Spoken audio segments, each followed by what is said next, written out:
Si queremos simplificarlo, ganamos peso cuando le damos al cuerpo más energía que la que necesita o que la que gasta. Que obviamente es muy reduccionista y después se puede expandir infinitamente porque importa la calidad de la comida, importan muchísimas variables, pero resolverlo no es tan fácil porque no es comer menos y moverte más. Es muchísimo más complejo bajar de peso. Perder peso parece más difícil que nunca. Dietas de moda, información contradictoria, promesa de resultados rápidos. Seca el abdomen naturalmente con esta agua de jengibre. No comas fruta. Comer avena absorbe la grasa del abdomen. Hacen que muchas personas no sepan por dónde empezar. Un nuevo estudio realizado en 30 países afirma que más del 45% de las personas están tratando de perder peso. Pero, ¿cuál es realmente el método más efectivo para poder adelgazar de manera sostenible, segura y saludable? Hoy tenemos con nosotros a Daniel De Micheli, magíster en nutrición y entrenamiento, quien nos explicará con base científica cómo funciona la pérdida de peso y qué estrategias debemos utilizar. ¿Cuál es el mayor inconveniente o la mayor resistencia? No tengo tiempo. Y el no tengo tiempo para mí es no lo priorizo. Y está bien que por algún momento veamos eso como un problema, pero yo creo que hay algo que la gente no tiene en cuenta. Y generalmente cuando pasa eso priorizan el trabajo. Generalmente es no tengo tiempo, el trabajo todo el día. Y ellos no consideran que si yo priorizo el entrenamiento físico, soy más productivo en menos tiempo. Hay muchísima evidencia y muchísimos estudios de productividad y ejercicio físico. Yo, como siempre digo, nuestra salud es nuestra responsabilidad. Entonces, creo que tenemos esa cuota de responsabilidad que no se le puede delegar a nadie. Desde el impacto de la alimentación y el entrenamiento hasta los errores más comunes que impiden ver resultados, vamos a derribar mitos y simplificar el camino hacia un cuerpo más saludable. Bueno, Daniel, bienvenido de vuelta. ¿Cómo estás? Gracias, bien. Gracias por invitarme otra vez. Y bueno, espero que haya tenido buenas repercusiones la charla anterior. Seguramente podamos avanzar más en temáticas que les interesan a la gente en ¿no? Bueno, bien, justamente en esta charla queríamos hablar específicamente sobre cuál es la forma más efectiva, segura y saludable de perder peso. Queremos que vos sos la persona indicada para hablar de esto, no solo porque sos un referente en los medios sobre el fitness, sino que también sabemos que tenés un máster en entrenamiento y nutrición, así que bueno, queremos que nos puedes aclarar un montón en este tema. Sí, es simple y a la vez complejo, ¿verdad? Capaz que vamos a empezar a preguntarnos por qué ganamos peso y ese balance energético, ¿no? Claro, sí, la primera pregunta que vamos a hacer iba por ahí, o sea, en el origen de la ganancia de peso, ¿qué lleva al cuerpo a aumentar de peso?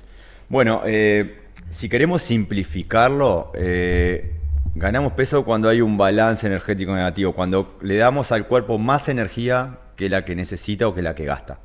Es una teoría clásica de Cisco que es calorie in, calorie out, que obviamente es muy reduccionista y después se puede expandir infinitamente porque importa la calidad de la comida, importan muchísimas variables y como siempre decimos, siempre que hablamos de salud, hay que respetar el principio de individualización y es muy importante justamente eso, atacar cada caso particular con el contexto.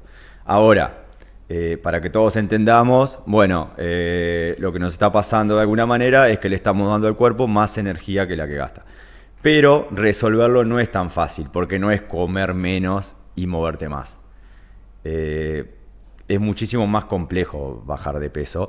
O en realidad bajar de peso no es un objetivo tan deseable, sino que el objetivo es mejorar la composición corporal, bajar la grasa, intentando mantener o aumentar la masa muscular y que este proceso se pueda mantener, como bien dijiste, a mediano y largo plazo. Claro, sí, como el primer objetivo es poder lograr o conseguir ese objetivo de bajar de peso, pero después sostenerlo es como la otra gran brecha que la gente se encuentra, ¿no? Nosotros lo que queremos resolver como raza humana, como individuo, es vivir más y mejor. Estamos de acuerdo. Creo que ahí sí. no hay ningún punto de discusión. Nosotros lo que queremos es vivir más y mejor. Para vivir más y mejor necesitamos más masa muscular, porque la masa muscular, según muchísimos estudios, nos dan mayor supervivencia, ¿tá? Disminuye la causa de muerte por todas las causas, porque la masa muscular es mucho más que ese músculo que vemos, sino que es funcionalidad, independencia y un órgano endocrino que segrega y señaliza muchísimas hormonas, ¿tá? Entonces lo que buscamos es eso. Y también tener un nivel de grasa saludable, porque menos grasa no necesariamente siempre es mejor, hay un límite, ¿tá? Nosotros necesitamos la grasa, no es solo la grasa un reservorio energético, no es que le dimos al cuerpo más energía a la que gastamos y utilizamos todo como un reservorio que no sirve para nada. También el tejido adiposo es un órgano endocrino que cumple muchísimas funciones. Entonces, hay que tener todo a niveles saludables. ¿Cuáles son los niveles saludables? Bueno, hay un estándar, pero después depende muchísimo de cada persona y cada contexto. Y de los objetivos también, y del rendimiento, y a qué apuntamos. Es decir, podemos hablar, por un lado, si hablamos de salud específicamente, por el otro, si hablamos un poquito de rendimiento, esto que lo hablamos siempre, y un poquito de la estética, tenemos que ver dónde nos paramos y empezar a ver qué es saludable y qué no es saludable. Y entonces, para resumir, básicamente el origen de la ganancia de peso, obviamente no la muscular, o sea, hablamos de la parte de grasa, es porque consumimos más energía de la que gastamos, ¿no? Le estamos dando al cuerpo más energía que la que gastamos. El cuerpo gasta energía básicamente, eso es el metabolismo, ¿tá? Que son todas esas... Hablemos que el metabolismo es, para que la gente entienda, la manera que el cuerpo guarda y gasta energía, ¿sí? Es una serie de reacciones químicas, ¿sí? Entonces, nosotros todo ese exceso energético, ¿tá? Lo guardamos en triglicéridos, ¿sí? Dentro de los adipocitos de las células grasas. Ahora, ¿el cuerpo qué gasta? Bueno, gasta a través del efecto térmico de los alimentos. Cuando nosotros comemos algo, eso para el cuerpo necesita energía para convertir eso en lo que tenga que convertirlo. Eso es un 10% más o menos del gasto. Después está el metabolismo basal, que es decir, toda la energía que el cuerpo gasta para cumplir las funciones de supervivencia básica. Sin moverse. Sin moverse, para que el corazón lata, para que los pulmones se muevan. Todo el día en tu cama gastas eso básico. Sí. Digamos que lo hablamos teórico, porque físicamente es imposible. Nunca, claro. Entonces, en la teoría es eso. Y después tenemos el NEAT, que es ese movimiento extra a la supervivencia para hacer los quehaceres cotidianos, ¿sí? Que eso también representa un porcentaje importante. Entonces, todo eso sumado da tantas calorías. Si queremos entender las calorías también, ya que estamos intentando conceptualizar lo básico, una caloría es una medida de energía que se utilizaba antes en la física, que es cuánta energía precisamos una caloría es cuánta energía precisamos para elevar 1 grado Celsius 1 gramo de agua, ¿sí? En la nutrición se habla de kilocalorías porque las cosas son un poquito más macro, claro. Entonces hablamos de cuánta energía necesitamos para aumentar 1 grado Celsius 1 kilo de agua, ¿sí? Entonces, entendiendo eso, ahí ya sabemos cómo gastamos y sabemos cómo podemos aumentar el gasto. A través de movernos más, por eso somos tan insistentes en eso, a través de aumentar nuestra masa muscular, que de alguna manera hace que nuestro cuerpo basalmente gaste un poquito más. Metabolismo. O sea, el metabolismo se puede acelerar, o lo típico que se conoce, que bueno, más masa muscular termina. Eso es un poco cierto y un poco sensacionalista. Okay. Es decir, más masa muscular acelera el metabolismo, pero no lo acelera de forma que las personas lo piensan en el cerebro. Es decir, 1 kilo de masa muscular teóricamente gasta unas 15 calorías extra. Es decir, no es tan significativo. Lo que pasa es que el músculo no es solo eso.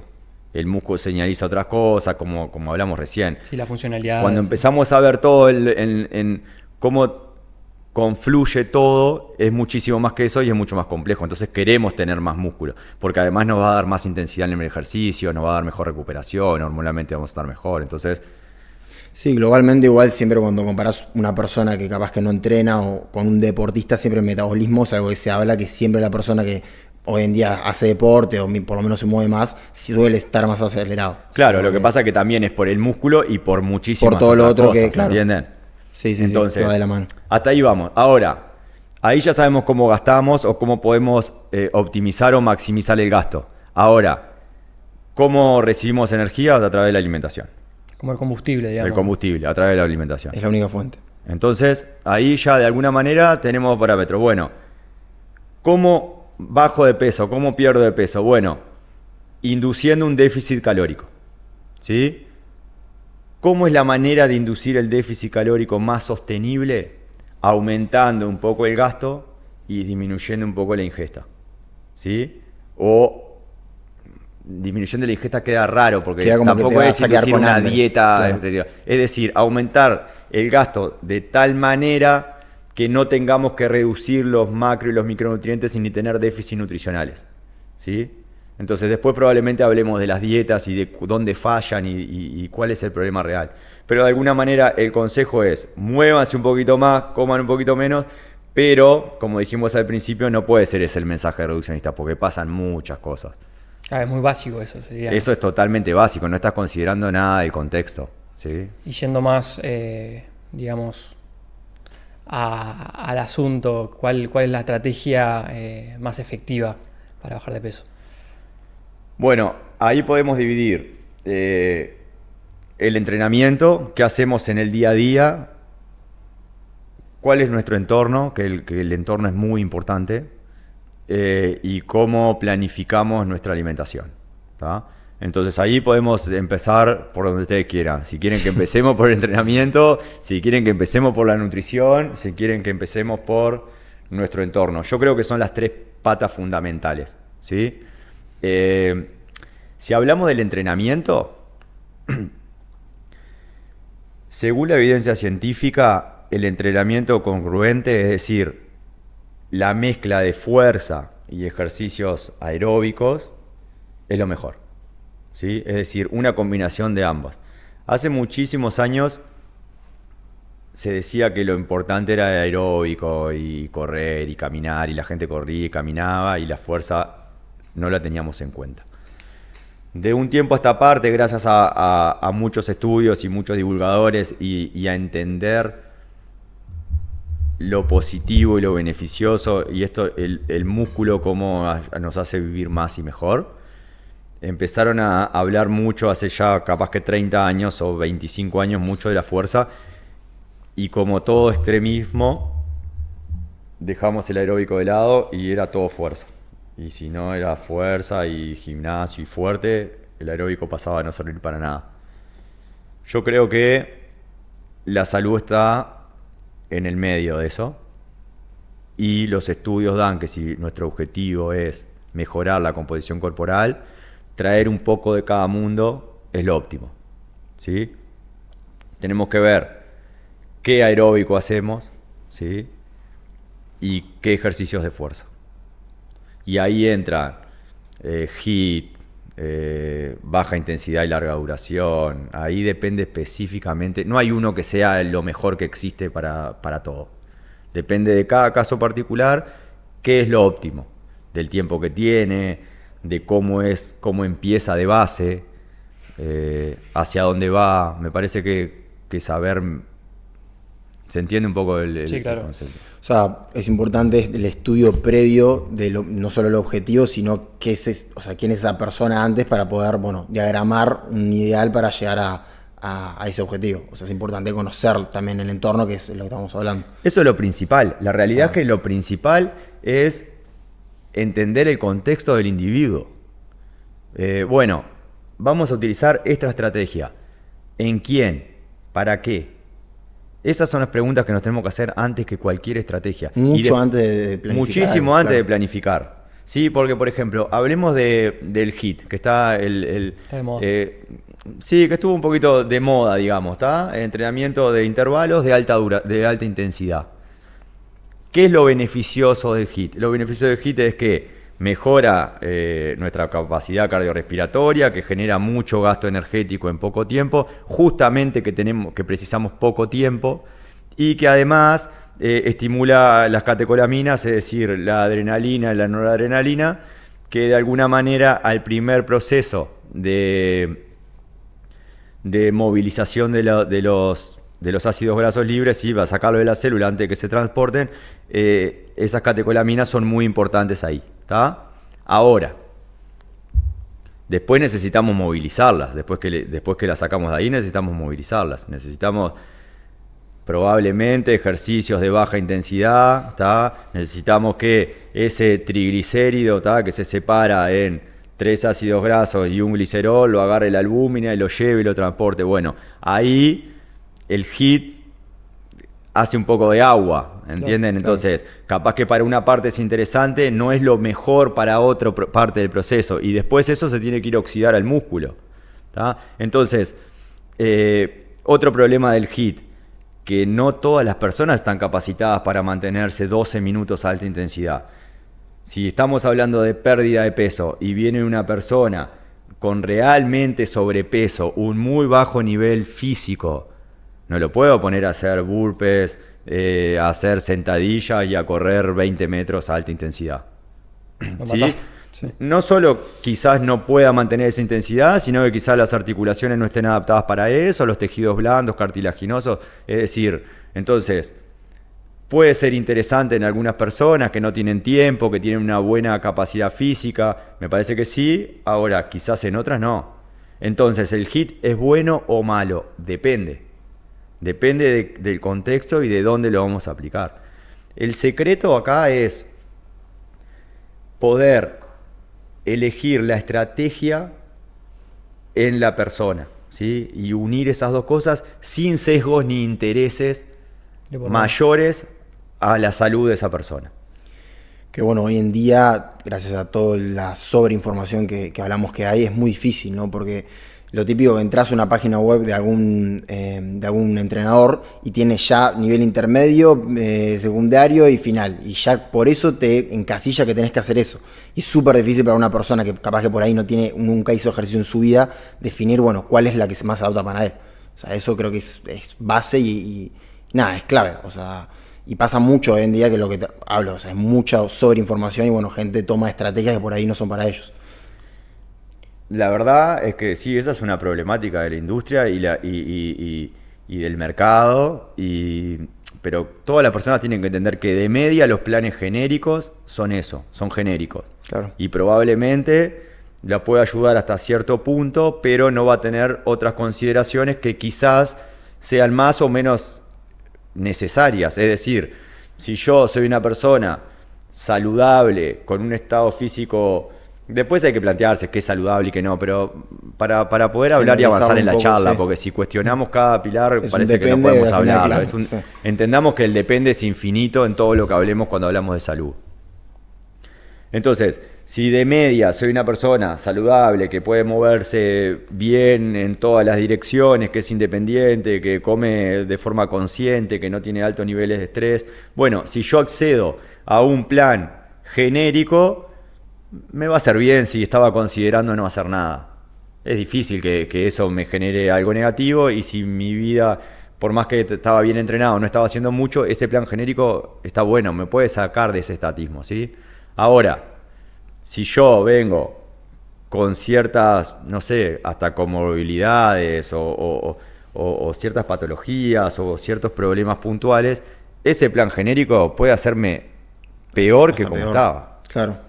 Pero es difícil también eso, porque muchos de los profesionales están o estamos sesgados también, porque quieren vender, queremos vender y las marcas hacen mucha presión sobre qué lógico, hay que marcar, entonces hay que ver. Yo, como siempre digo, que lo dije en el podcast anterior, que si no lo vieron pueden ir a verlo, nuestra salud es nuestra responsabilidad. Entonces, creo que tenemos esa cuota de responsabilidad que no se le puede delegar a nadie, ¿sí? Tenemos que informarnos, estudiar y con cierto conocimiento básico vamos después y accedemos a esto de alguna manera, de forma más inteligente podemos elegir una u otra cosa, ¿no? Claro, y hablando de esto del entorno, ¿no? Ya mencionaste, digamos, que es muy importante saber el historial o lo previo con la persona que vamos a trabajar, o sea, si hizo deporte, si no, si tiene las articulaciones adaptadas como para hacer cierto tipo de carga. Pero ya yendo un poco más capaz a la carga horaria que maneja hoy en día o la actividad diaria, no sé cuánto camina, todo eso también es relevante, ¿no? Sí, mira, la Organización Mundial de la Salud y y muchos organismos que van en esa dirección, porque también la Organización Mundial de la Salud hoy en día está bastante cuestionada, ¿no? Pero dan algo así como unos 150 minutos de intensidad moderada alta en la semana. Intensidad moderada alta, ¿a qué se refiere específicamente? Bueno, no solamente caminar, sino que hacer algún ejercicio de fuerza. Moverse, Sí, moverse con cierta intención y con que genere cierto estrés, ¿no? La realidad es que, ya también lo hablamos, los datos son alarmantes, el 65% de la población es sedentaria, entonces de 0 a esa cuota es un montón. Ahora, si tenemos que hacer la mejor planificación o la óptima, más allá de que lo mejor es que la gente pueda hacer algo, ¿tá? Yo creo que hay que hacer por lo menos 3 o 4 estímulos de fuerza por semana. Hay que intentar hacer 3 o 4 sesiones de fuerza en la semana. No necesariamente hay que ir al gym. Uno asocia ahora fuerza con gimnasio y no, la sobrecarga se logra de muchísimas maneras y puede ser en una plaza, puede ser haciendo unas flexiones en el piso, puede ser levantando una silla, levantando una piedra, según el contexto de la persona, qué le genera sobrecarga o qué no. Entonces no necesariamente gimnasio, pero yo creo que hay que hacer por lo menos estimular la fuerza unas 4 veces a la semana. Es decir, estamos hablando que en 7 días tenés que poder tener un ratito o priorizarte un ratito para hacer fuerza. Aparte, imagino que no estás hablando de 1 hora y media, ¿no? O sea, hay que hacer sesiones de 25 minutos, 30 minutos de fuerza. Si puedo 10, hago 10 y después 15 y después 20. Lo óptimo probablemente sea media hora, 3, 4 veces por semana. Hay que intentar hacer eso. ¿Qué hago el resto del día? Me muevo más. ¿Sí? Empiezo a hacer las actividades diarias con mayor movimiento, entonces estaciono el auto de lejos, subo más las escaleras, tomo mejores decisiones en el día. Y además, busco un horario para, con intención, hacer ese cardio, digamos. 20 minutos de trote, 15 minutos de caminata rápida, 45 minutos de bicicleta. Un cardio con intención. Es decir, mi recomendación es esa, no que agreguen solo la caminata de los perros como cardio. A mí me parece que hay muchísimo beneficio en salir a correr o salir a hacer un aeróbico con esa intención. ¿Cuál es el mayor inconveniente o la mayor resistencia? No tengo tiempo. Y el no tengo tiempo para mí es no lo priorizo. No me priorizo a mí mismo, a mi salud, en verdad. No lo priorizo y está bien que por algún momento veamos eso como un problema, pero yo creo que hay algo que la gente no tiene en cuenta y claramente al prioriza, generalmente cuando pasa eso, priorizan el trabajo. Porque tampoco es la familia y generalmente es no tengo tiempo, el trabajo todo el día. Y ellos no consideran... O el descanso del trabajo también. Claro, no consideran que si yo priorizo el entrenamiento físico, soy más productivo en menos tiempo. Hay muchísima evidencia y muchísimos estudios de productividad y ejercicio físico. Productividad, energía en general, ¿no? Productividad en el trabajo, claro. Energía, tomo mejores resoluciones, soy más eficiente con el tiempo, al final trabajo más. Haces más y llegas menos cansado al final del día. Sí. Entonces la realidad es que miren esto qué loco, yo me estoy sacando ese tiempo del trabajo en sí, pero después en el menos tiempo que le dedico al trabajo estoy siendo más productivo. Más eficiente. Entonces al final el círculo es muchísimo más virtuoso. Bueno, también como decís, o sea, cuando uno prioriza otra actividad por encima de lo que es la salud, capaz que no tiene en cuenta el valor real de la salud, ¿no? Por lo general la gente normal, cuando uno le preguntás qué es lo más valioso, le preguntás el amor, el dinero o la salud, y la salud la ponen muy arriba, pero al momento de tomar acción no se suele ver. Sí, es difícil también, porque es difícil traer eso a la práctica a veces. Por eso ahí, más que los profesionales, creo que el entorno es el que te pone en el camino correcto. Si vos, hagámoslo simple, pero si vos tenés 5 amigos y 4 corren, se levantan temprano y entrenan, probablemente vos estés más cerca de entrenar, correr y levantarte temprano que lo contrario. Sí.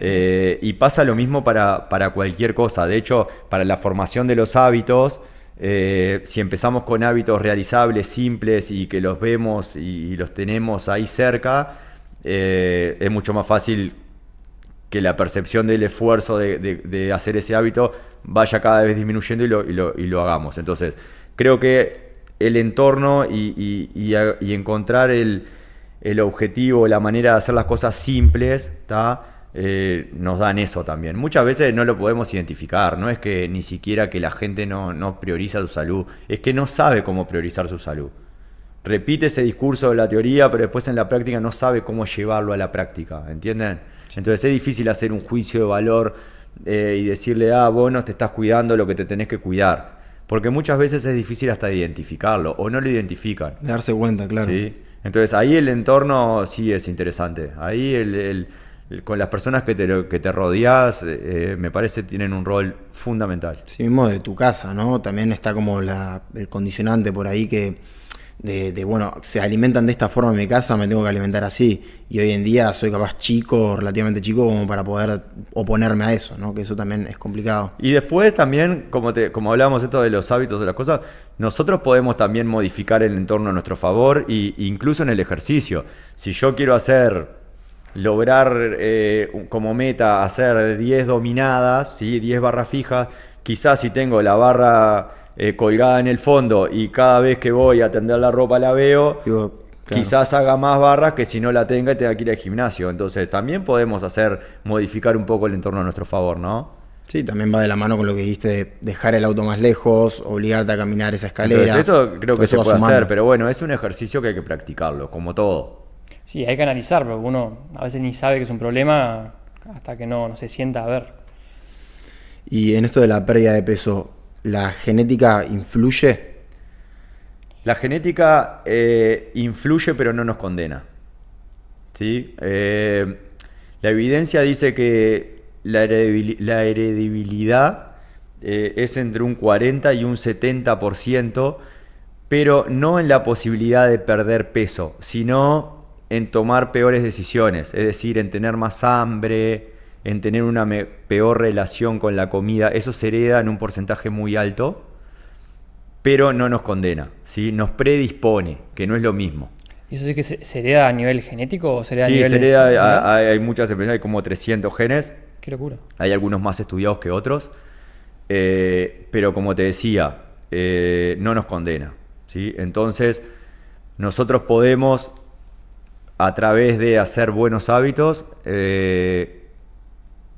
mejorar y bajar de peso, mejorar nuestra composición corporal, y no estamos condenados a ser obesos porque nuestra genética nos condene a ser obesos. Eso no existe. Nos predispone. Hay un camino muy largo entre la predisposición y ese final, ¿no? Claro, pero en relación a esto decís que, o sea, está bien decir que hay casos que le pueda costar más. Sí, les puede costar más. Hay casos que, sí, claro. Pero porque bajar de peso dijimos que no es lineal y no depende de solo un factor. Entonces sí le puede costar más. Pero muchas veces, y esto es lo erróneo y lo que intenté decir, es que decimos, yo no puedo bajar de peso porque mi genética es mala. Claro, pero eso ¿Sí? es una Y no excusa es lineal. claro. Estoy predispuesto a que sea más difícil porque mi relación con la comida probablemente sea peor, porque tenga más hambre en algunos momentos, porque hay genes que me dificultan eso, pero no quiere decir que si vos no tenés buenos hábitos, mejorás tu entorno, haces más ejercicio, puedas bajar de peso igual que una persona bendecida genéticamente. Bien, ya más o menos explicaste al principio qué es el metabolismo, pero en sí, ¿qué tanto que ver tiene a la hora de querer bajar de peso? Bueno, acá vamos a destruir un mito sobre que el metabolismo se enlentece después de los 30, ¿sí? Y esos son excusas. La realidad, hay un estudio bastante reciente que creo que es del 2022, que hicieron un estudio en más de 6.000 personas y el metabolismo casi no se modifica entre los 20 y 60 años. ¿Sí? Lo que pasa No se modifica. no se modifica. Así que el metabolismo no se enlentece tanto. Siempre y cuando lo equiparemos a masa muscular. ¿Qué quiere decir eso? Que conforme envejecemos, le damos menos estímulo y nos movemos menos y perdemos masa muscular. Entonces, de alguna manera, enlentecemos ese metabolismo, pero no necesariamente es la edad. Entonces ahí hay una famosa frase que no envejecemos porque no nos dejamos de mover porque envejecemos, sino que envejecemos porque dejamos de movernos. Bueno, un poco eso. Así que la excusa de después de los 30 acumulé grasa porque mi metabolismo no es así. El metabolismo no se enlentece. Después de los 60, 65 años, por diferentes factores, disminuye sutilmente, pero más que nada porque nos movemos menos, le damos menos estímulo, ¿sí? Entonces, me parece que eso está bueno para que la gente no empiece el camino condicionado, ¿no? Porque también nos generamos esas dificultades nosotros mismos. Nuestro cerebro manda todo esto.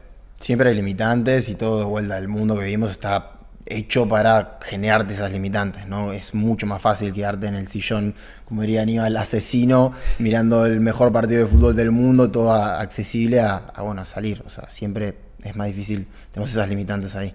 Sí, yo creo que el cerebro, que es muy desconocido, y como bien dice Aníbal, siempre es... De hecho, yo hice un video sobre el podcast de Huberman que habla del córtex cingulado anterior, que se desarrolla cuando hacemos más cosas incómodas o que nos sacan del confort, y conforme nos exponemos a ese pequeño estrés controlado, podemos hacer más cosas. Es una pequeña parte del cerebro que se puede desarrollar solamente haciendo ese tipo de actividades. Sí, que de hecho en personas obesas y sedentarias está inhibido y atrofiado. En deportistas. Y en atletas y deportistas se ha visto mejorar. Incluso las personas obesas y sedentarias, cuando mejoran su condición, mejora esa parte del cerebro. Entonces, es increíble. Estamos hablando literalmente de que del cerebro, una parte del cerebro. O sea, eso es alucinante. Es increíble. Entonces, eso que dice Aníbal de lograr esforzarse y poner todo para en ese minuto asesino salir de ahí, eso te prepara para que cada vez te cueste menos. Entonces, si logramos ponernos en esa situación estresante, es como cualquier cosa que practicamos, ¿entienden? Por lo tanto, que probablemente Aníbal lo dijo, pero la disciplina se entrena, es entrenable. No es que uno nació con más disciplina que el otro, ¿sí? Es entrenable, pero hay que exponerse, hay que salir y hay que ir hasta que sea cada vez más fácil. Volviendo al metabolismo, que es hoy en día en redes sociales, es una palabra que se escucha muchísimo y parece que es mágico. ¿Tenemos forma de cambiar nuestro metabolismo de forma que haga un gran cambio en, por ejemplo, pérdida de peso o ganancia muscular? No existe nada que acelere el metabolismo, no existe ningún suplemento que acelere el metabolismo.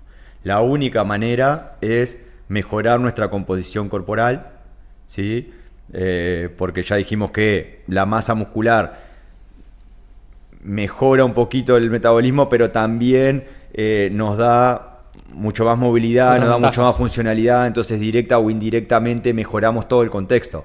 Pero no está la pastilla, ni el jugo detox, ni existe nada que te acelere el metabolismo. De forma exponencial. Nada, cero, nada que sea significativo. O sea, hay una gran relación con el tema de la edad y la composición corporal, ¿no? O sea, llegar también a, no sé, a 60 años con una buena composición corporal, o sea, realmente no solamente de la parte de metabolismo, es todo. O sea, de vuelta a los estudios en los que te basaste un poquito antes, que la relación que tiene la masa muscular, que la persona llegue con una buena salud al final de su vida es importantísimo. O sea, en todo tipo de sentido. Y tener más masa muscular, como dijimos al principio, se asocia con vivir más y mejor. Entonces sí, es importantísimo. Es difícil también porque nos gana un poquito la pereza y el confort, ¿no? Además, tenemos entornos obesogénicos y que nos hacen sentarnos más en el sillón porque tenemos ofertas que no demandan ningún esfuerzo físico y es difícil, tienen muchos estímulos, nos liberan muchísima dopamina, esas cosas que nos hacen sentados en Netflix, no sé, el PlayStation, la computadora, Sí. lo que sea, sin esfuerzo, simple. Comida rápida, sí. Entonces, también lo que nos pasa es que conforme envejecemos, pasan más años que estamos consumiendo eso, nos movemos menos, ¿sí? Nos estresamos menos, queremos más confort. Pero hay muchísimas personas de 60, 65, 70 años Que se mueven, y están obvio. mejor que el de 30. Sí, sí, sí. Hay cada caso que Y es- no es una excepción, son miles de millones de personas. Sí, sí.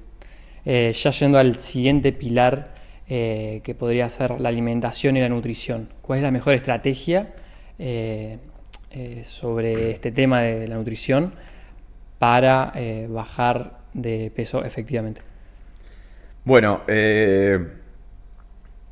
como siempre hablamos, la base de la pirámide es la adherencia. Entonces hay que ver la estrategia nutricional que a la persona que necesita bajar de peso o mejorar su composición corporal puede mantenerlo a mediano y largo plazo, ¿sí? Entonces, no hay ningún plan que sea mejor que otro. De hecho, también hay un estudio que analizó muchísimas dietas. Creo que el estudio es del 2020, si mal no recuerdo. Disculpen que les tiro fechas, pero si no es 20, es 2021.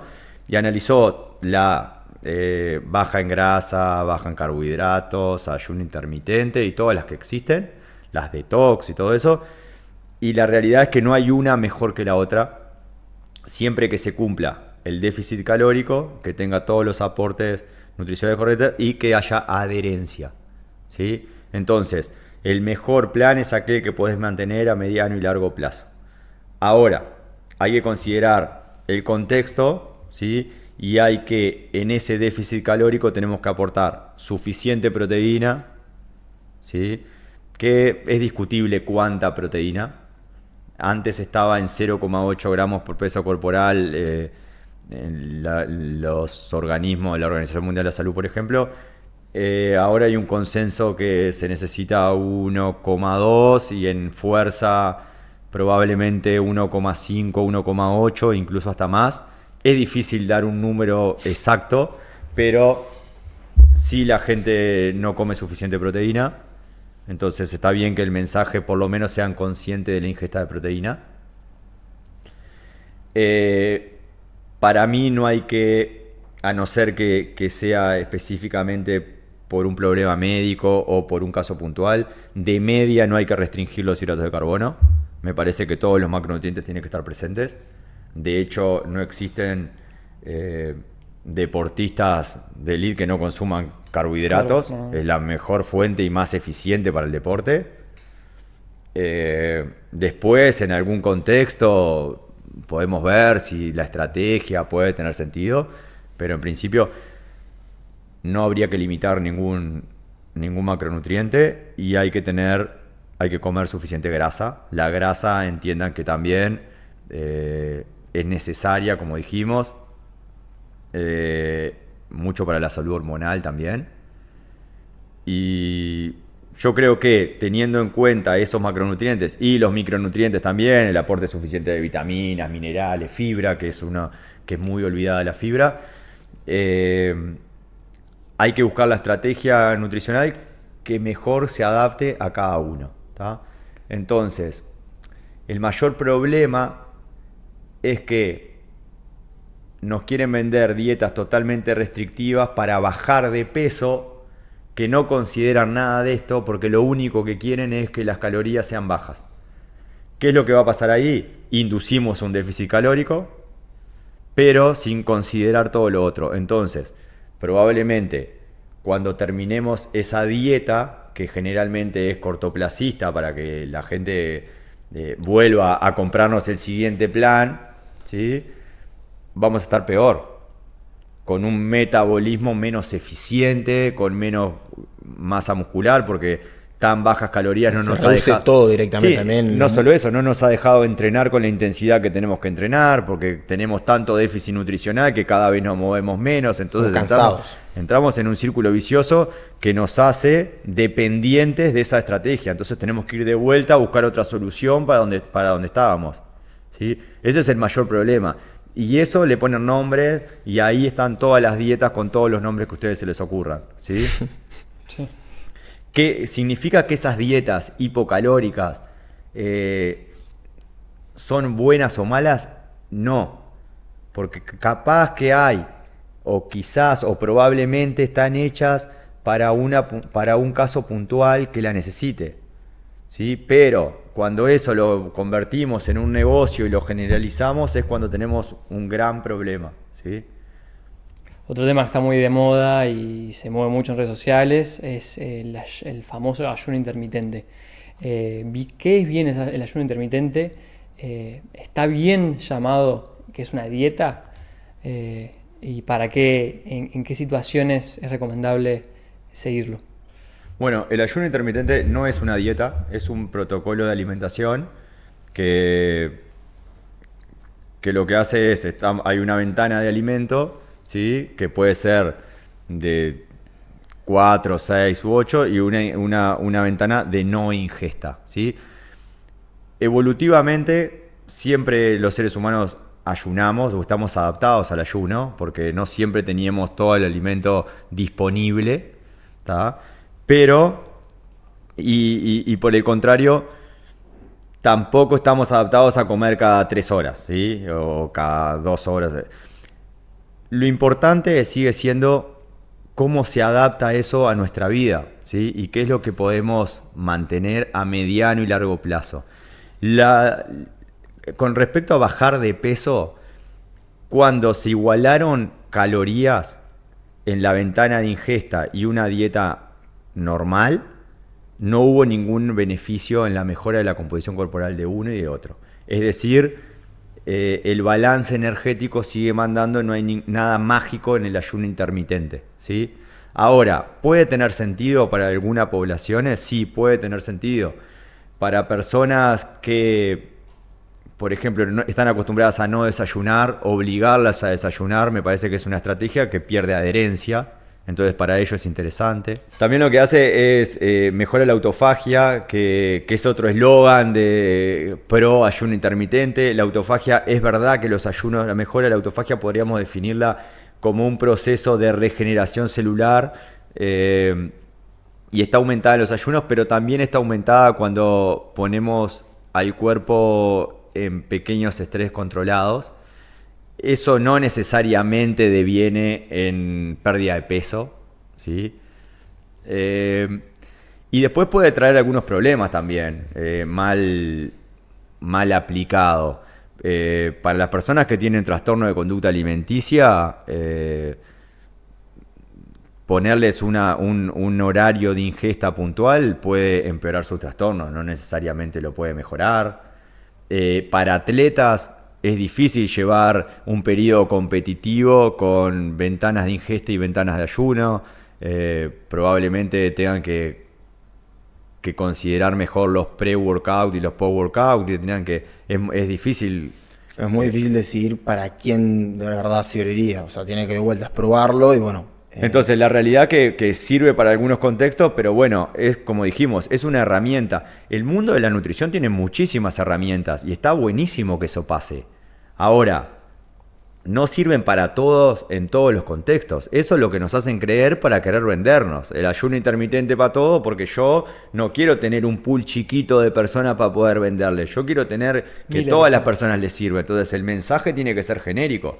Pero la realidad es que la herramienta no es genérica. Es una herramienta puntual que el nutricionista va a tenerla ahí como en parte de su mochila y cuando le llegue ese paciente va a decir, para vos, según mi expertise, esta es la mejor herramienta. Está buenísimo. Tenemos que castigar o demonizar al ayuno intermitente. No, para nada, está buenísimo. Ahora, tenemos que saber que es una herramienta que hay que utilizarla en ciertos contextos. Y ya En caso, por ejemplo, que yo tengo mi estrategia con mi alimentación, que sé que es lo que aplica para mí y lo puedo usar con eso constante durante el tiempo, ¿es importante la calidad de los alimentos que ingerimos? Sí, claro. Si tenemos que dar un consejo, la realidad es que los alimentos no son buenos o malos, porque la salud, como bien hablamos,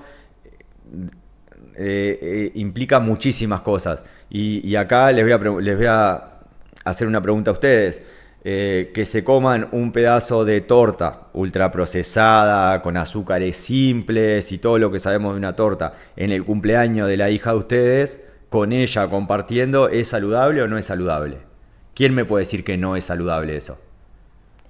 Y sí, si lo separás así en el momento, probablemente sea más saludable consumir la torta por el momento, por Que no, quizás claro, no sí, consumirla sí. es lo que no es saludable en ese... Sí. Entonces, entienden que es un ejemplo simple, pero que probablemente los haga reflexionar sobre qué es lo saludable en sí. Ahora, si tenemos que dar un mensaje genérico, bueno, intentemos consumir el mayor tiempo posible comida real, lo menos procesada posible, ¿sí? Variada, de muchos colores, como nos decían en la escuela, ¿sí? De muchas fuentes diferentes, ¿tá? Y tratar de reducir los ultraprocesados, pero no necesariamente eliminarlos y desterrarlos y demonizarlos, pero sí reducir los ultraprocesados, las azúcares simples, ¿sí? Ahora, ¿cómo podemos hacer para reducir eso? ¿Cómo podemos buscar estrategias? Bueno, mejorando nuestro entorno.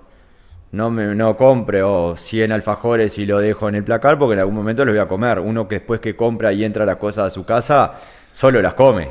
Yo nunca vi a nadie que vaya al súper, traiga 2 litros de helado y en algún momento vaya y devuelva 1 litro porque no quería tomarlo.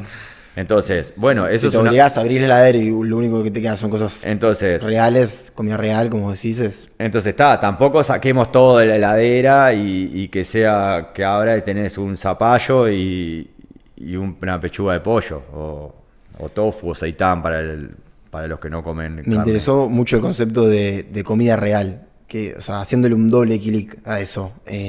Hablás solamente de comida, no sé, un plato de pescado o una torta, digamos, esos son los dos polos opuestos, o puede hacer algún procesado y igualmente sea comida real.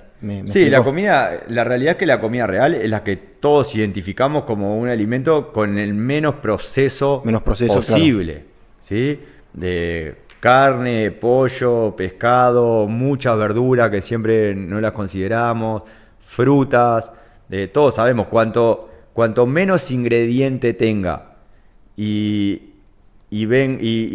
no venga tanto en bolsas y cajas. Por menos manos pase. Y menos proceso, sí. Es más real. Después está bien, podemos ir a las teorías conspiranoicas y ver si los agroquímicos en realidad están deteriorando las verduras que comemos, si el salmón tiene suficiente mercurio porque es de granja y no es salmón libre. Pero eso mejor que una torta va a ser seguro. Está bien, pero es imposible, porque si no terminamos dudando de todo. La teoría de Descartes, ¿no? Que al final nos preguntamos, bueno, ¿y si un ser nos está manipulando desde algún pilar, algún andamio tenemos que construir para a partir de ahí intentar hacer lo mejor posible? Claro. Dentro de lo que podemos, ¿no? Una redundancia que no tiene sentido. Y yendo a cuál es la relación que tenemos que identificar entre el ejercicio que elegimos hacer y la nutrición, porque al principio hablamos justamente de calorie in, calorie out, que va de la mano de lo que yo pongo en mi cuerpo y también de cómo yo lo gasto. ¿Cuál sería la relación entre la alimentación y el ejercicio? Para planificar, por ejemplo, mi dieta.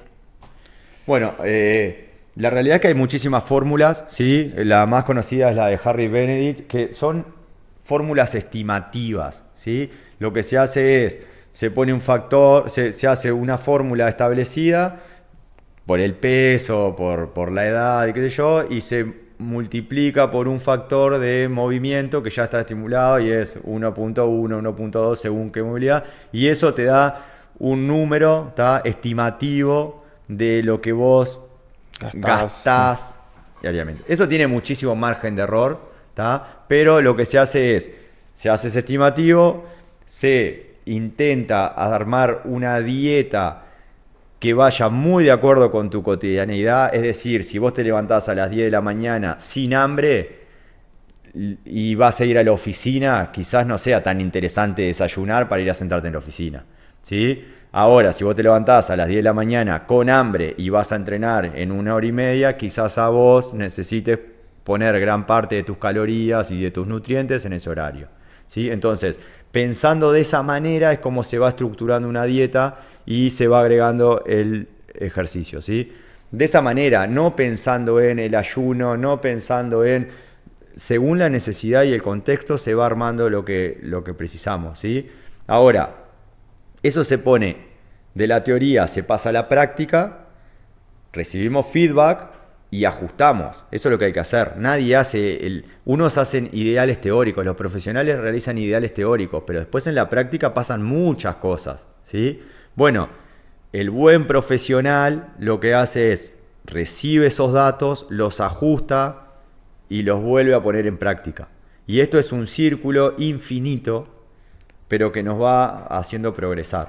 Bueno, mismo llevando a algo que seguramente todo el mundo conoce y haya vivido, un médico no te receta una píldora y ya está, sino que te receta una píldora, probá esto y vení al mes que viene, a ver cómo están tus valores. Entonces, como que experimentas según los datos, ¿no?, que tira tu cuerpo. Eso es lo que tenemos que hacer en la nutrición y lo que tenemos que hacer en entrenamiento, que es lo que estamos hablando ahora. Es decir, con la rutina de entrenamiento pasa lo mismo. Selección de ejercicios. La realidad es que no empieza por ahí, pero empieza por objetivos, se arma el volumen para cada patrón de movimiento o músculo, después se divide en la frecuencia semanal, se establece la intensidad, se ve a mediano y largo plazo cómo va a haber una progresión para que haya una sobrecarga progresiva y se pone a trabajar en eso. Ahora, eso pasan cosas también. Capaz que ese ejercicio no era el correcto para ahí, capaz que acumulamos más fatiga que la que necesitamos, capaz que esa relación estímulo no está tan bien planificada o en la teoría nos daba perfecto y en la práctica no. Capaz que un ejercicio lo sentís con una intensidad o localizado en un lugar que probablemente no sea lo normal. Capaz que cierto músculo está respondiendo diferente a la teoría y tenemos que sacarle estímulo y ponerle estímulo a otra cosa. Pasa lo mismo. El buen entrenador lo que hace es recibe todos esos datos, reajusta y vuelve a dar otra estrategia, ¿sí? Me parece que tenemos que entender que no hay el plan perfecto, el plan ideal que se pueda mantener para siempre, que se pueda mantener, que sea genérico a medio y largo plazo para todas las... Es decir, tenemos que hacer un plan ideal teórico, ponerlo en la práctica, recibir los datos, reajustar, sea el entrenamiento, sea en la dieta, ¿sí? Y así constantemente, ¿no? Constantemente. Eso... Si hablamos de entrenamiento, pongamos a los deportistas como los mayores referentes que viven para eso, para optimizar todo, y veamos qué hacen. Ellos tienen la planificación minuciosamente, pero se va adaptando. No es que hacen siempre lo mismo. Hay un feedback absoluto. Sí, claro. Si el corredor está, no sé nada, pero si el corredor está poniendo el tobillo en un ángulo incorrecto, hace ejercicio para mejorar ese hasta que mejore y después sigue con la planificación. Retrocede, ajusta y va para adelante, ¿no? Es casi infinito igual también, ¿no? Es siempre infinito. Hay algo para mejorar y algo para ajustar, o sea... Es infinito. Lo que pasa que el mensaje para la población general o simples mortales es hagamos y en el camino mejoremos. Porque también generamos ese parálisis por análisis, ¿no? Que es el otro problema que podemos tener. Y es siempre buscando lo perfecto y que no me sale, no hago nada. Prefiero desligar. ¿Sí? Lees 1000 libros, ves 1000 videos y cuando querés ver no hiciste nada. Entonces no haces nada. Ese es el mensaje que yo intento que no den. La vida es peligrosa, entrenar no es tan peligroso como no entrenar. ¿Sí? Ser sedentario es mucho más peligroso que entrenar. No te va a pasar nada en el entrenamiento. Te va a pasar o probablemente te vayan a pasar más cosas si te quedas en el sillón. Entonces, tengamos en cuenta todo esto, que tenemos que tener un plan, que tenemos que tener una dirección, que tenemos que buscar la herramienta e ir probando. Al final todo es prueba y error, prueba y error, prueba y error. Como la vida misma, ¿no? Esto no se difiere a otra cosa, ¿no? Tal cual. Y en este proceso, ¿por qué por qué la gran mayoría de personas terminan fracasando a la hora de todo tipo de plan, o capaz que, bueno, porque no se adhiere? ¿Cuál es el gran motivo? ¿Por qué sentís que ahí está el típico efecto rebote? Pues la gran mayoría no puede ser constante a lo largo del tiempo. Fracasamos porque nos planteamos mal los objetivos y porque buscamos inmediatez. Por eso fracasamos. Queremos resultados rápidos y con el menor esfuerzo posible. Y eso es la receta del fracaso. Ese es el problema, ¿sí? Tenemos que tener un objetivo realizable a corto plazo, un objetivo difícil pero teóricamente posible a mediano plazo, y quizás uno un poco más ambicioso a largo plazo, que vamos a ir modificándolo según cómo vayamos evolucionando, ¿sí? Pero no hay nada que nos dé resultados rápidos y sea sostenible. No existe, ¿sí? Lamentablemente eso. Y esa inmediatez la estamos buscando en todo. Y esto es muchísimo más complejo, ¿sí? La salud es muchísimo más complejo, como estamos hablando hasta ahora. Hay tantas aristas que considerar, ¿sí? Y somos seres tan únicos que tenemos que hacer ese ideal de todo donde venimos y ponerlo en la práctica y ver y evaluar. Entonces, la otra cosa que nos pasa es que hay un negocio tan grande atrás de eso que nos quieren vender inmediatez. Y nosotros compramos, ¿sí? Y nos dan facilidades. Así como nos dan facilidades de compra, que en 10 cuotas y compramos todo el tiempo, esto también nos dan facilidades. Querés bajar 10 kilos en 21 días sin esfuerzo, hace clic acá. Y nosotros compramos eso. Y bueno, y después nos frustramos y todavía es peor que eso. Nos frustramos y en vez de darnos cuenta que la culpa fue el plan, nosotros pensamos que fracasamos por nosotros. Entonces terminamos mucho peor que como empezamos. Porque también empieza a jugar la frustración, también empieza a jugar el dolor personal. ¿Y por qué yo no soy tan bueno? ¿Y por qué no lo puedo hacer? ¿Y por qué no lo logro? Y empezamos a tener un problema emocional muy complejo. Que eso tampoco nunca lo consideramos. Hacemos todo esto de forma racional o irracional, pero en este otro aspecto, ¿entienden? Entonces, esas emociones también están muy unidas con todo esto. Entonces, al final terminamos frustrados, con ese efecto rebote o peor que como estábamos, porque dijimos no consideran nuestro metabolismo, nuestra masa muscular, nuestra funcionalidad, solo el peso en sí mismo, y además estamos con síntomas más depresivos. ¿Tá? Hago este paréntesis porque la depresión es compleja y no me gustaría meterme en un tema que desconozco y no puedo profundizar, ¿sí? Pero creo que se entiende el mensaje. Sí, claro. Perfecto. Bueno, en realidad mucha gente busca estos atajos que vos mencionás, no solo por el lado de una planificación, una dieta súper estricta que te descompensa por otras partes, sino también que busca atajos ya a nivel de un producto que hoy en día es muy famoso, que podría ser el Ozempic. ¿Qué opinas de estos productos? ¿Cómo funcionan? ¿Son peligrosos de usar? ¿Qué opinión tenés? Bueno, la realidad es que no hay estudios a largo plazo porque son productos de alguna manera. En realidad son fármacos, son medicamentos. Sustituyen una hormona, ¿no? Sí, que tienen como 20 años, pero no hay estudios tan masivos porque recién ahora lo está consumiendo un porcentaje muy grande de la población. Entonces la realidad es que vamos a tener pruebas a gran escala dentro de 20 años más. Es lo que pienso yo. En sí, como te decía, no son tan nuevos. Lo que hacen es, primero estuvo el Ozempic, que en realidad ahora se usa la semaglutida, que ahora se usa el tirzepatida y ahora hay otros mucho más nuevos. Ya fue evolucionando en los últimos 3 años, fue infinito. Acá en Uruguay recién está la semaglutida, que es el famoso Ozempic, ¿tá? O creo que se llama Wegovy, también otro, porque Ozempic es La marca, es digamos. la marca, Sí. la droga es la semaglutida. Lo que hace es sustituye o simula GLP-1, que es una hormona que de alguna manera actúa en el hipotálamo y actúa como para la saciedad, ¿sí? Es una hormona que te da mayor saciedad y el vaciado gástrico te lo enlentece, ¿tá? Entonces estás como más saciado, tenés menos hambre.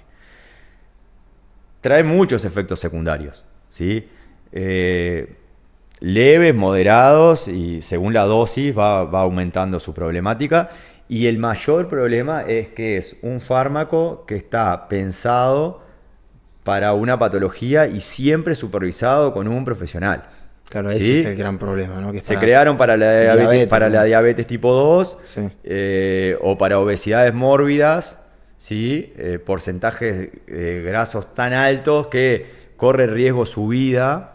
Entonces ahí, en vez de la cirugía bariátrica, se considera esto que es mucho menos violento o agresivo para el cuerpo que una intervención quirúrgica tan compleja, ¿tá? Y siempre con un profesional supervisando, al poder tener menos hambre, digamos, ¿sí? Reducen el peso, ¿tá? Claro. En esa reducción de peso también se pierde músculo, ¿sí? Es muy difícil consumir fibra porque realmente no tenés hambre. Pero bueno, está corriendo en riesgo tu vida, ¿entienden? En el contexto. Sí. Es decir, es una cosa o la otra. Lo que se pasó es que se empezó a utilizar en el mercado negro y en la industria del fitness y la estética. Y las dosis ya son más que lo que hay que hacer, porque estos son tratamientos a mediano y largo plazo. Entonces, todo se empieza a volver muy complejo, ¿tá? Y ahora está la tirzepatida, que es dual, que además de GLP-1, es GIP, que también hacen más o menos lo mismo, pero como potenciado su efecto, ¿sí? Se han visto una reducción de peso de hasta 22% con la tirzepatida y a mediano y largo plazo, y con el Ozempic, con la semaglutida, un 9% de pérdida de peso, ¿sí? Entonces, es mucho más potente la tirzepatida. Ahora, sigue pasando lo mismo, ¿sí? Sigue siendo un fármaco muy complejo que hay que considerar muchas cosas antes de consumirlo. El mensaje es: no se automediquen.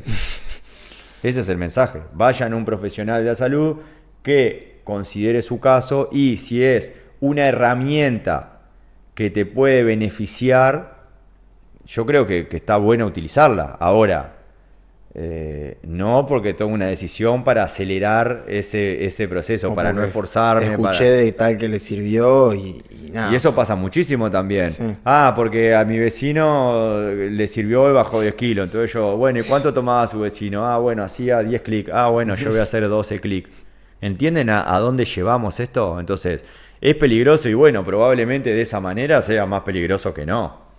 Bueno, y también viendo a largo plazo, ¿no? Vas a tener que tomar toda tu vida Ozempic para mantenerte en forma. Mañana cortás.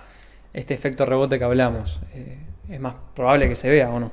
La realidad es que recuperan el peso un porcentaje muy alto de las personas que dejan de tomar si no modificaron en ese proceso ningún hábito. Es decir, si vos utilizás el fármaco con el acompañamiento profesional y lográs, mientras hackeás el hambre, ¿tá? Que es esa variable tan compleja, mientras la tenés hackeada, aprovechás para tener hábitos de alimentación consciente y ordenada, hacés más ejercicio, entrenás la fuerza, caminás más, ¿sí? Después de ciertos meses vas a hacer un hábito. Cuando vos lograste ese hábito, si vos sacás el Ozempic de la ecuación, ¿sí? O el fármaco que sea, o la droga que sea, y estos hábitos los tenés muy arraigados, probablemente tengan más probabilidades de éxito.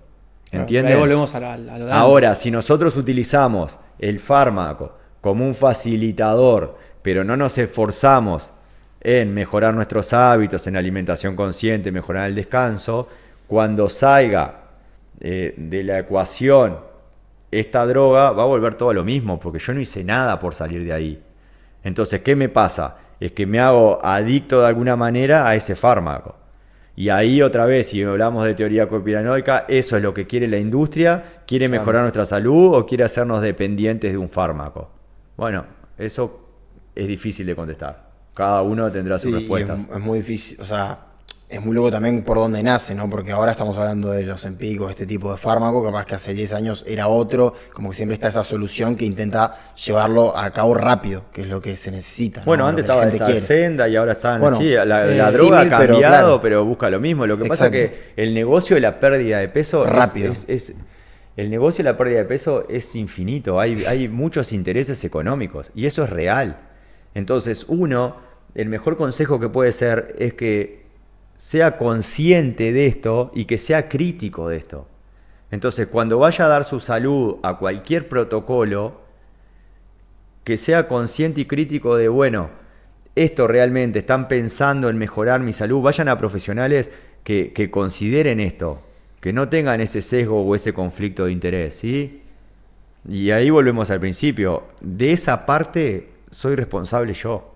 Es decir, cada persona que se introduce en eso es responsable. Mismo, aunque sea un profesional que vele capaz que por nuestra salud o que sea realmente no tenga intereses de por medio, nosotros ser críticos con eso mismo. Ok, me entregó este plan, pero yo hago con mis recursos, me informo de distintos estudios y en base a eso veo qué puedo aplicar, si sí o no. Pero bueno, también ser críticos mismo con cualquier tipo de profesional, ¿no? O sea, yo creo que si sos un profesional de la salud actualizado y coherente, lo que más quiere es que haya ese feedback del otro lado, ¿sí?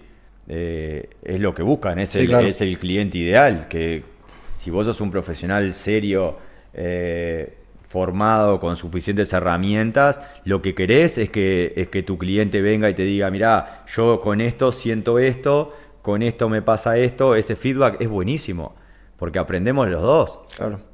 ¿Sí?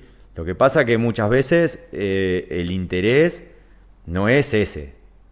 Muchas veces es darte un plan simple, que vos bajes de peso, que completes tu objetivo y que no me molestes y que cuando venga sea para renovar el plan y para bajar más de peso, y si tenés un problema, el problema no fui yo, el problema fueron emergentes que vos no consideraste y la culpa es tuya, ¿sí? También hay que identificar eso, ¿sí? Sí, clarísimo. Que yo no creo que necesariamente sean la mayoría, muchas veces son los que más resuenan. Que eso no quiere decir que sea la mayoría de los profesionales. Yo creo que la mayoría de los profesionales son buenos. Lo que pasa es que los que más resuenan, las redes sociales, los que tienen campañas de marketing más agresivas, los que dan mensajes extremistas, que es lo que nosotros queremos escuchar. Verdades absolutas. Verdades absolutas. Entonces, de alguna manera, los que tienen más aceitado eso y saben cuándo poner el gancho y cuándo cambiar la toma y qué es lo que te gusta a vos y qué es lo que querés comprar y a qué velocidad haces clic y cuántos videos podés ver por día. Los que tienen estudiado todo eso generalmente no son los mejores Que profesionales. le haga un poco más de ruido, ¿Sí? claro. Son los que hacen más ruido, son los que te venden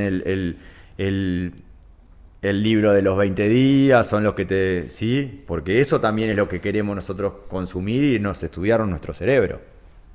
Bien, ya para ir cerrando y bueno, como una especie de resumen, ¿no? Si tuvieras que simplificar el proceso de la pérdida de peso en, no sé, en 3 pasos clave, que cualquiera, obviamente con su debido información detrás, pueda seguirlos, ¿cuáles serían? Bueno, es un mensaje que doy siempre, me parece, y siempre cierro así, que es: muévanse mucho y de muchas maneras, ¿sí? Hagan fuerza, pero también hagan entrenamientos de baja intensidad. Sean conscientes de su alimentación, ¿sí? Organicen su día con estructuras según lo que a ellos, lo que te convenga, ¿sí? Si no te gusta desayunar, no desayunes.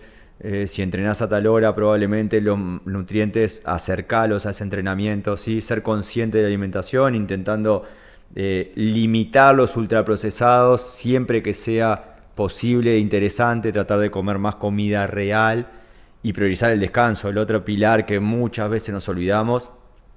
Esto no significa que tengamos que empezar usando gafas naranjas y poniendo velas cuando baja el sol y levantarnos a las 5 de la mañana y empezar la mañana descalzos pisando el pasto para que cambien los sillones, ¿tá? Ni abrazando árboles. Quizás después podemos hacerlo, pero empecemos con cosas realizables. Entonces tratemos de descansar nuestras 6, 7 u 8 horas, tratemos de tener una habitación de alguna manera con un clima agradable, tratemos de no tener pantallas las últimas horas antes de dormirnos, tratemos de que la habitación esté oscura. Entonces, haciendo eso, me parece que ya tenemos el 90% de la batalla ganada. Bien, genial. Bueno, también capaz que agregar algo de lo que ya hablamos también. Indagar por nosotros mismos, que nuestra salud es nuestra responsabilidad y no echarle la culpa al curso de $5 que compramos en Instagram. Sí, y si no somos capaces o queremos optimizar eso, consultemos profesionales. También hay una estadística que ahora no recuerdo el porcentaje, pero era alarmante, y solo un 15% de las personas, permítame equivocarme, pero no era muchísimo más que eso, consultan a profesionales para bajar de peso. Solo un 15% Sí. dijiste. No es nada. Entonces a veces también nosotros mismos nos buscamos los problemas, ¿no? Porque creo que es nuestra responsabilidad, podemos utilizar muchísimas estrategias y podemos hacer, pero cuando vemos que las cosas no vienen tan mal, No. que lo no viene tan mal significa que cada vez nos frustramos más y podemos hacer una bola de nieve que cada vez es peor. Creo que ahí arrimarse a un profesional es una gran idea. Sí, más con estas falsos intentos o una persona que está como llegando a poder hacer el cambio y bueno, le pasan esto de Más efecto cuando no es tu rebote primera después. vez. Porque Claro, más cuando más ya te incluso, has frustrado claro. muchas veces, cuando ya lo has intentado y no lo has logrado. El doble, claro, sí, sí, sí. Ya cuando venís de esos tropezones, me parece que intentar arrimarte a un profesional, el profesional de tu confianza. Acá tampoco estamos vendiéndole vengan a mí o vengan a el profesional que vos consideres que es el profesional que te puede ayudar.